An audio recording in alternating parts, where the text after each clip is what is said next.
Alrighty, so there was definitely big news that came out of the League Cup yesterday that they officially unveil the groups for the group stage match in this first annual League Cup tournament between MLS team and Liga MX team, which means, in other words, every single Liga MX team and MLS team know exactly where they're going to be paired up in groups during the group stage match. That is, unless, of course, you are Pachuca and LAFC, who are the two champions that go straight into the round of 32. But in terms of looking at this group, it turns out looks like we're going to have 15 groups, and that I believe the top two teams does make it into the knockout stage.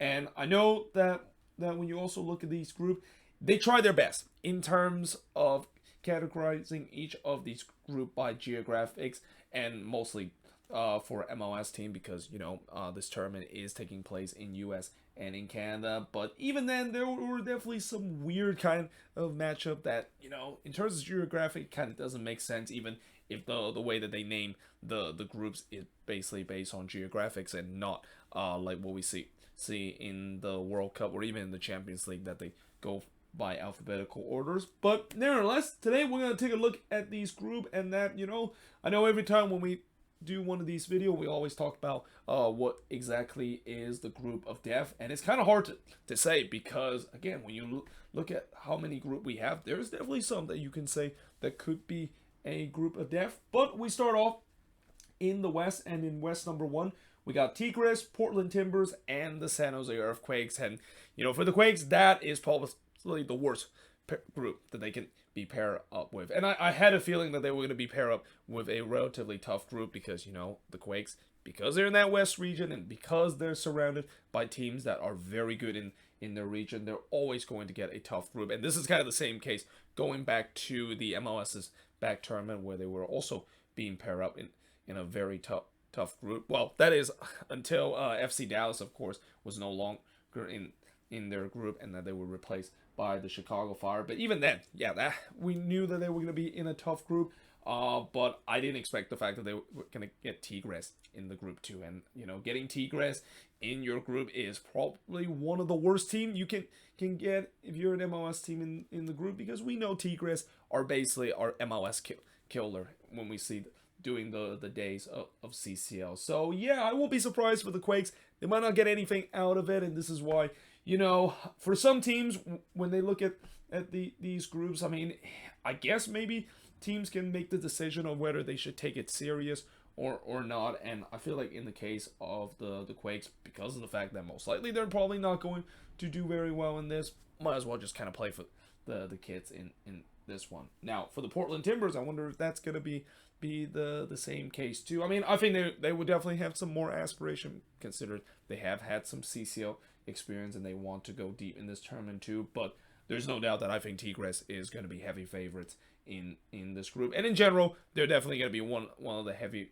favorites in terms of this tournament itself. Now, in terms of West number 2, we got Monterrey, RSL, and the Seattle Sounders. Now, I've heard a lot of people say that this could possibly be the group of death, and in some case it is. I mean, we talk about Tigres being an MLS kind of killer kind of team in CCL.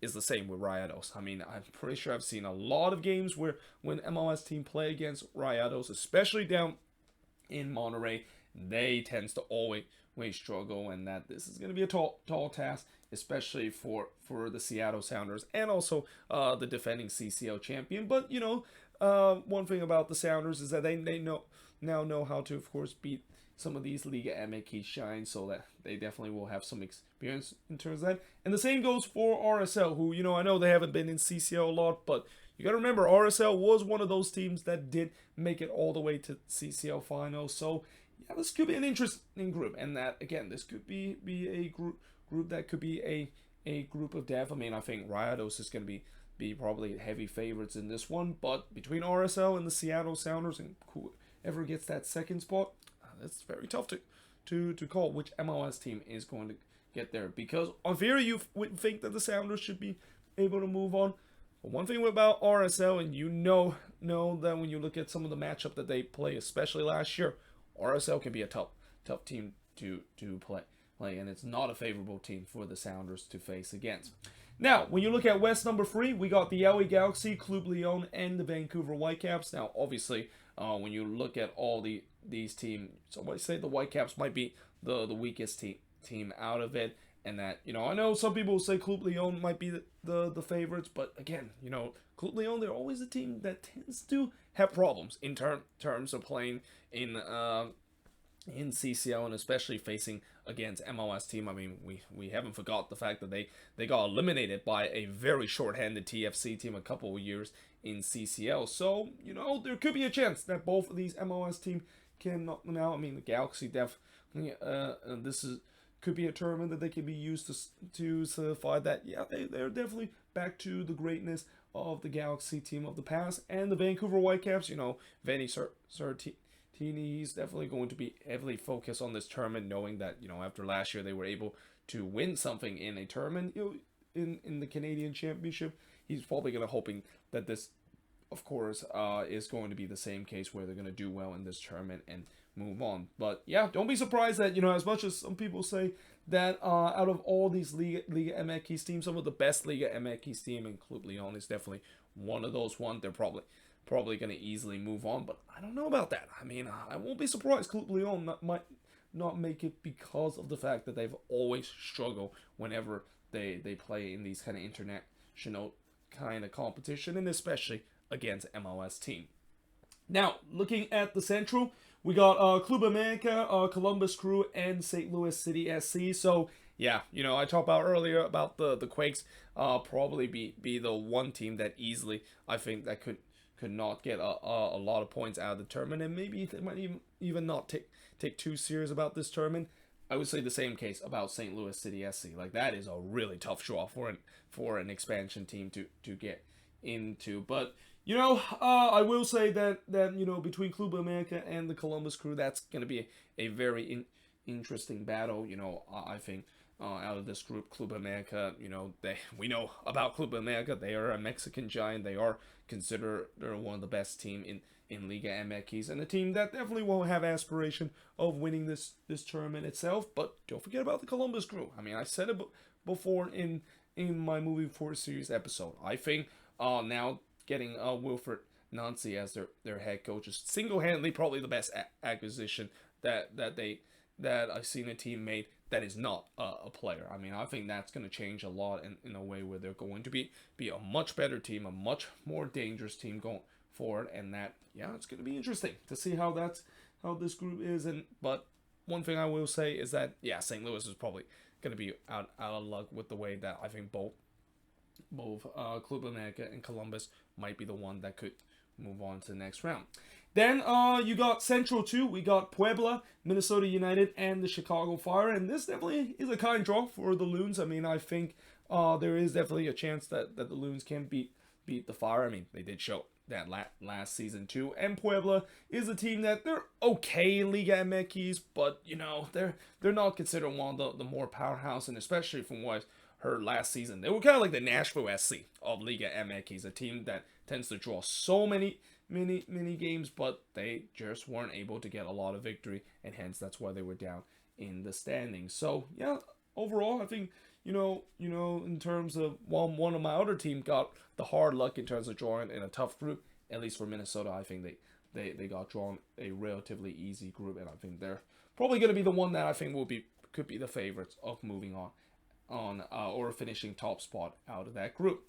Then we go to Central 3, and then we got Chivas, FC Cincinnati, and Sporting KC. I mean, you knew that Chivas and Sporting KC might pair up mainly because, we need to have the Alan Pulido derby kicking alive in this one. But in all seriousness, I think this is also another group that people say it's the group of death. Though, again, Chivas, they're a team that has been kind of mediocre for the past couple of years. And I think this is also one of those groups, I talk about maybe a group where there's two MLS team and one Liga MX team, and what is one group. Most likely the Liga MX team is not going to make it out, and both MLS team is going to do so.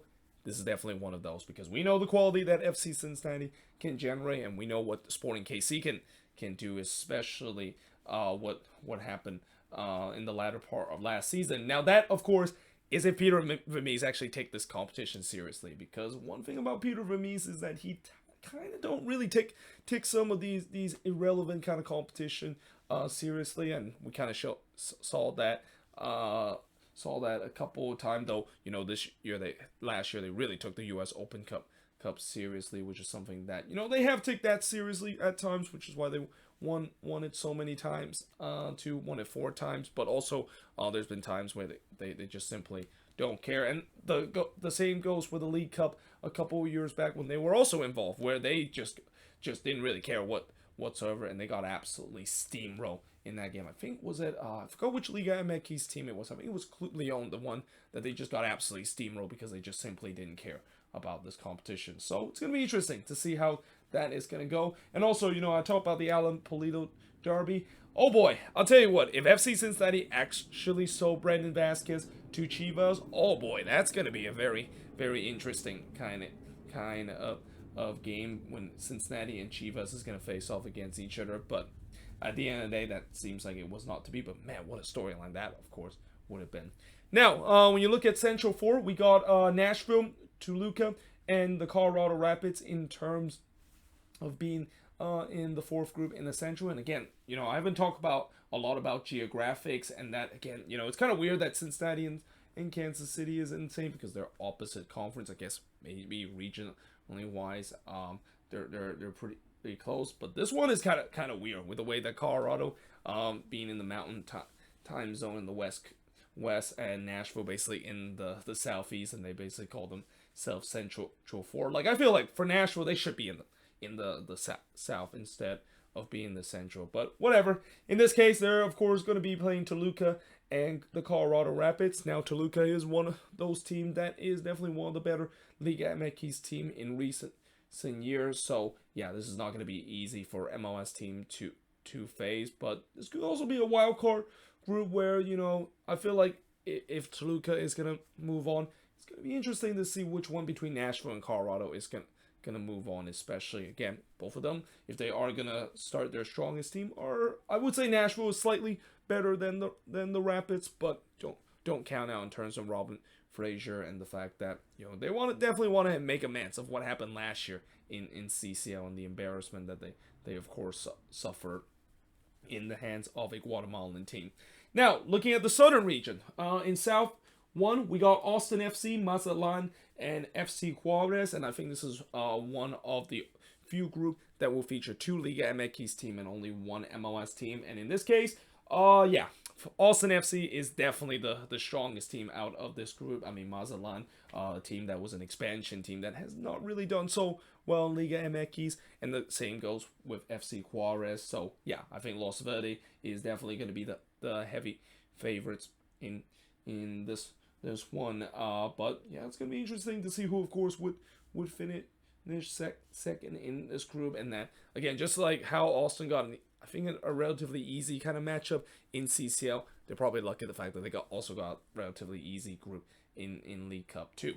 Now, when you look at South 2, we got Santos Laguna, Orlando City, and the Houston Dynamo. And you talk about MLS killer kind of team, and how some team from Liga MX always gets the better of an MLS team.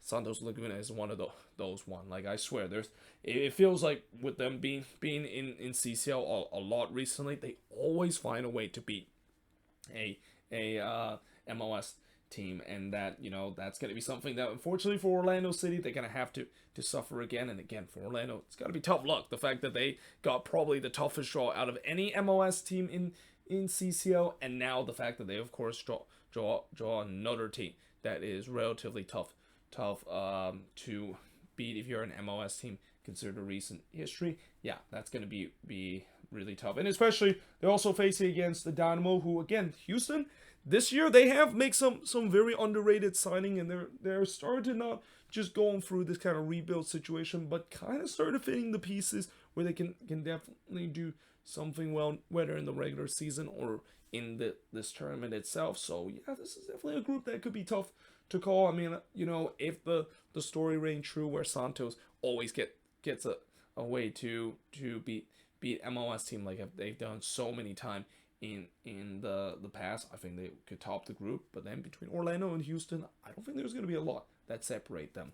Now, when you look at South 3, we got Cruz Azul, Inter Miami, and Atlanta United, because of course we have to have a Joseph Martinez kind of derby. Like, we can't just have it twice in a year. We have to have it 3 times in the year where Joseph Martinez is going to be playing against his former team, not only in the league, but also in the League Cup itself. Now, of course, playing against Cruz Azul, who, I think Cruz Azul, they're definitely not as good as what we've seen in past years. I mean, I remember about 4 or 5 years ago, they were definitely the pinnacle of Liga MX, and they have, of course, won a couple of championships, but they're starting to kind of taper off a little bit. So there's a chance that I think, out of this group, again, it's kind of tough to call. I think Cruz Azul maybe is still the favorites, but don't be surprised. Inter Miami, especially with Joseph now and adding a lot of good pieces in the offseason, who knows? They can have a chance to top the group. And the same goes with Atlanta United, where even if they don't have Joseph Martinez,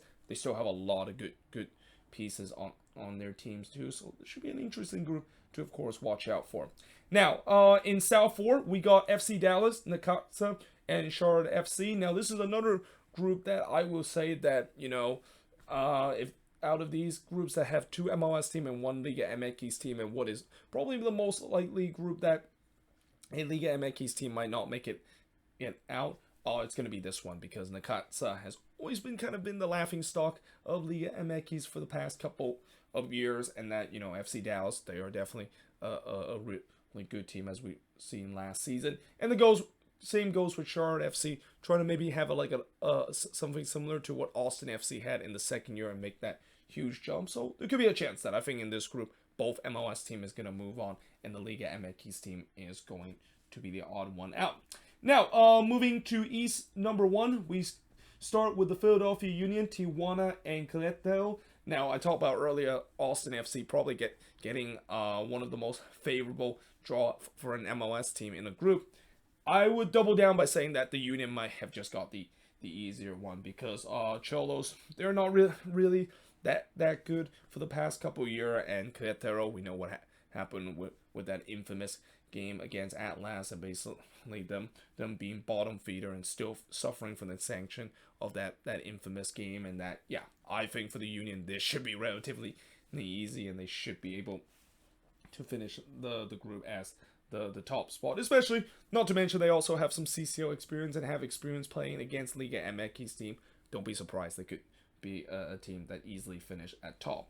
Now, at East 2, we got Montreal, Pumas, and DC United. This is also another very interesting group in a way where, I would say that it's kind of almost like a wild card group. Like, whenever we talk about group stage kind of draw that was unveiled, we always talk about the group of death, but not many people talk about how there's always some groups that are kind of just unpredictable, and it could be a wild card. And this, I think, could be one, especially, we know Montreal losing Wilfred Nancy this offseason and losing a lot of pieces. They could suffer a bit of a regression. Pumas is another team that hasn't really done very well in Liga MX, despite the fact that they were in the CCL final last season. And then DC United, I know Wayne Rooney has added some pieces to the team, and DC has been busy in the off season adding pieces, but we don't know if that would turns out to be well. So it's a real wild card to see who, of course, would win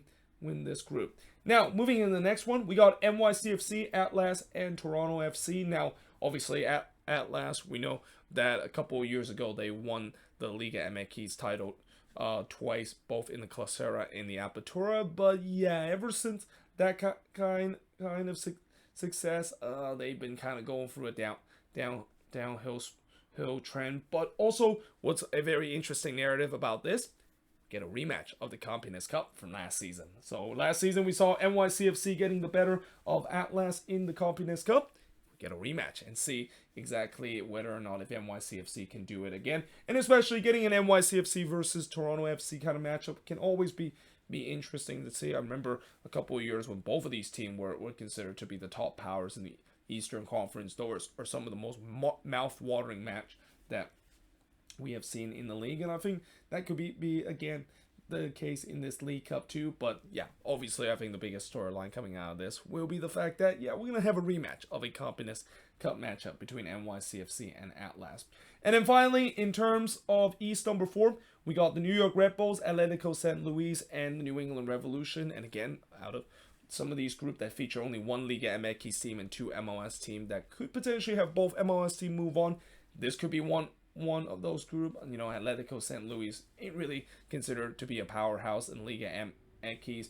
Oh, I think the Revs are definitely going to be the favorites coming out of this because, you know, for the Red Bulls, I know they did very well last season, but again, you know, there's question whether they can, of course, do good things in this tournament too, and especially with the way that last time they were kind of in this little World Cup tournament style play in the MLS's back tournament. Oh boy, that was a pretty embarrassing showing for the New York Red Bulls. So yeah, obviously I think the Revs are going to be heavy favorites, but we'll see whether or not if the Red Bulls can join them between them and Atlético San Luis, and again another a team that that is kind of an expansion team from the past couple, or well, not really an expansion team, but a team that got promoted into Liga MX back when Liga MX still had promotion and relegation, and that they haven't really been doing that much in the league ever since. But let me know in the comments below, what do you think of this group, and overall, you know, which group do you think